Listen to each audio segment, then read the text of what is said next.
2 கிழமைக்கு முன்னர் லைக்கா பெயரிலே சின்னடமன் ராசபுரம் பகுதியிலே மிகப்பெரிய ஒரு குடியேற்றம் ஏற்பட்டிருந்தது. மிகவும் ஒரு சிறப்பான விஷயம்.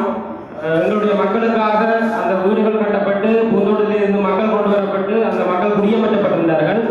ஆனால் துரதிர்ஷ்டவசமாக வீதிகளுடைய முகப்புகளிலே இடப்பட்டுள்ள நிரந்தரமான பெயர் பலகைகள் ராசபுரம் என்ற கிராமத்தையோ சின்னடமன் கிராம அலுவலர் பிரிவையோ பிரிப்பதாக இல்லை. அங்கே எந்த இடத்திலும் ராசபுரம் என்ற கிராமமோ அல்லது சின்னடமன் கிராம அலுவலர் பிரிவோ என்ற பெயர்கள் இடப்படாமல் லைக்கா ஞானம் கிராமம் என்ற பெயரிலே அந்த பெயர்கள் துடிக்கப்பட்டிருந்தது நிரந்தரமாக.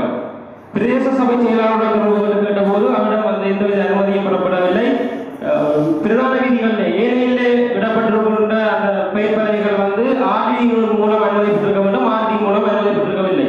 எந்த அடிப்படையிலே தற்போது அந்த நிரந்தரமாக பொறிக்கப்பட்டிருக்கின்ற பெயர் பலகைகள் லைக்கா ஞானம் கிராமம் என்ற பெயரில் உருவாக்கப்பட்டுள்ளது. அதைவிட அந்த லைக்கா ஞானம் என்ற பெயர் பலகையிலே மத்திய அரசாங்கத்தினுடைய பெயர், மாவட்ட செயலகத்தினுடைய பெயர், பிரிய செயலகத்தினுடைய பெயர்கள் பொறிக்கப்பட்டிருக்கிறது அடையாளப்படுத்துவதற்காக. ஆகவே இதில் நாங்கள் சமூக பொறுப்பின் நிமித்தம் ஒரு விஷயத்தை யோசிக்க வேண்டும். பாரம்பரியமாக வாழ்ந்த கிராமத்தை ஒரு கோடிக்கணக்கான காசுகளை செலவழித்து நாங்கள் ஒரு வீட்டு திட்டத்தை கட்டி கொடுக்கிறோம் என்பதற்காக பெயரை மாற்ற முயலாமா? அதற்கு இந்த டிசிசியிலே நாங்கள் ஒரு தகுந்த